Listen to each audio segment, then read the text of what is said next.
રોપવેર તરફ જવાનો રસ્તો હે ને આપણે આ બાજુ પગથિયા જાય છે, પગથિયા આપણે ચડવાના હે, હાલ્યા જાય છે આગળ. હમણાં થોડીક 5 મિનિટ હાલશું લે ઉપર આગળ જઈને આ પીપલ લઈ લઈશે આપણે, આગળ ચડવામાં વાંધો ન આવે. એટલે હરવેર એક મોઢામાં રાખીશું એટલે શ્વાસ ન ચડે એના માટે. પરકમમાં જવાનું જાજુ ટ્રાફિક છે, ગિરનાર ઓછું છે, રોપવેરમાં જાજુ ટ્રાફિક છે જવાનું. આપણે ચાલ્યા જાય છીએ.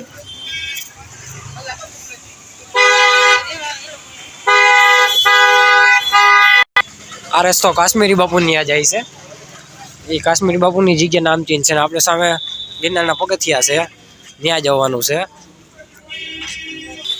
આ ધર્મશાળા હે, ઠેક ઠેકાણે આવી ધર્મશાળા જગ્યા મળી જશે, જ્ઞાતિ પ્રમાણે હોય છે. આ વાણિયા લોકોની છે. ડિસેમ્બર મહિનામાં બહુ વાણિયા લોકો હોય છે અને ડિસેમ્બર મહિનામાં બહુ ટ્રાફિક હોય. ગિરનાર ચડવામાં એટલું હોય, રોપવેરમાં એટલું હોય. અને રોપવેરમાં જવાવાળા જાજા છે, આપણે જેમ ચાલીને જવાવાળા ઓછા માણસો છે. આગળ દેખાય પગથિયા છે. બ્લોગમાં કન્ટિન્યુ રહેજો, લાઈક ને શેર કરી દેજો.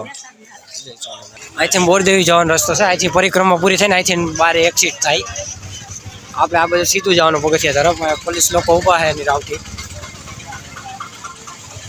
મેડમ આ ગિરનાર પગથિયા જવાનો રસ્તો છે. પગથિયાની ચડવાની સ્ટાર્ટિંગ કરી છે આપણે દર્શન કરીને.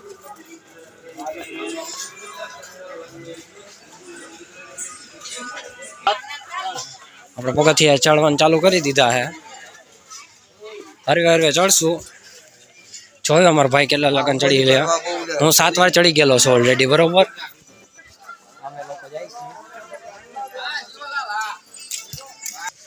આગળ ચર્ચા આવા સ્ટોલ આવી જાય છે.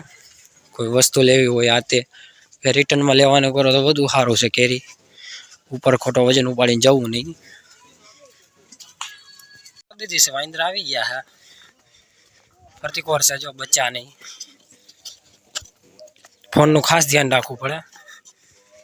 રસ્તામાં બેઠા બેઠા બિસ્કિટ ને એવું ખાય છે, તોફાન બહુ કરતા હોય. બ્લોગ ઓછો ઉતારીશ, નકર મોબાઈલ લઈ લેવાની શક્યતા રહે. આપણે પેલો પૂરો ખાઈ લીધો. આ રોપવેર નો ટાવર છે, રોપવેર ઉપર જાય છે. અમારા ભાઈ બે ગયા છે, પેલો પડાવ કર્યો છે. 5-6 જેવા પગથિયા ચડી ગયા છે. અહીંનું લોકેશન છે. આ નીચે તરફનો રસ્તો છે, અહીંથી ઉપર ચડવાનું છે. ટ્રાફિક તો હરું છે પણ ગરમી બહુ થાય છે. ખોડિયાલ માતાજીનું મંદિર આવી ગયું છે, પાણીનો પડાવ છે. આપણે બેસી ગયા છીએ. રોપવેર જાય છે. સામે દુકાન છે. ઇન્સ્ટાગ્રામમાં ફોલો કરી લેજો દિવ્યસ માહાલિયા. હા તો વ્યૂ છે. રોપવેર જાય છે. બ્લોગમાં કન્ટિન્યુ રહેજો, બતાવીશ હજી આગળ. આખો વ્યૂ છે. 12 કિલોમીટર ભાણો એમ કે છે ઓલા લોકો ઝીણાબાન હજી પેલી ઘોડી ચડવાની ચાલુ કરી રહી છે. ટ્રાફિક હશે પર કમમાં. આપણે જાય છીએ. આ ઉપર રોપવેર હાલે છે. જય ગિરનારી બાપુ બેઠા છે. દિગંબર સાધુ છે. જય ગિરનારી અલખ નિરંજન છે. બચ્ચું છે ભેગું.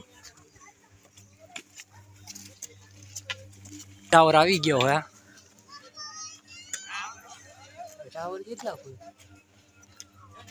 આ ટાવર નો ગાળો ને ઉપર દેરાસર નો ગાળો બહુ વધારે. ફૂલ મસ્તી કરે છે વાંદરા. આપણે ફોનનું બહુ ધ્યાન રાખવું પડે. ફોન લઈ જાય કાંઈ નક્કી નહીં, આપણો વ્લોગ અધૂરો રહી જાય પછી.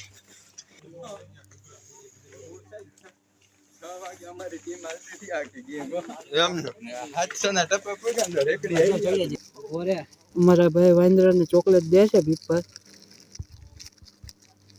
એ બધું લેવાની કોશિશ કરે છે. વ્યૂ છે. આપણે પોરો ખાધો છે, બીજો પોરો ખાધો. પરકમાનો રસ્તો જો સામેની તરફ છે, એ જાય ને એ પરકમાનો રસ્તો છે. એટલે આમ પરિક્રમા આખી ગિરનારને ફરતી કો ચાલુ થાય અને આમ આખું જુનાગઢ દેખાય. અને આ ભવનાથ કહેવાય છે. એ આગળ જાવ ઉપર વ્યૂ બતાવશું તમને.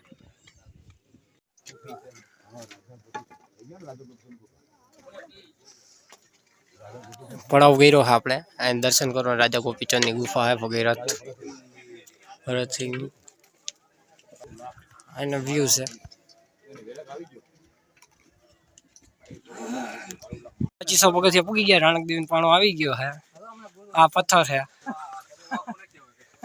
આ આખો વ્યૂ છે આ મિત્ર આપને મળ્યા છે આ ભાઈ આવે ઈ રાણકદેવ પથ્થર છે આમ ગામનો વ્યૂ છે ભવનાથનો ચડવાનું આવશે જો આ નીચે રાણકદેવ પાણો છે રોપવેર સામે હાલે છે 2500 પગથિયા ચડી ગયા છે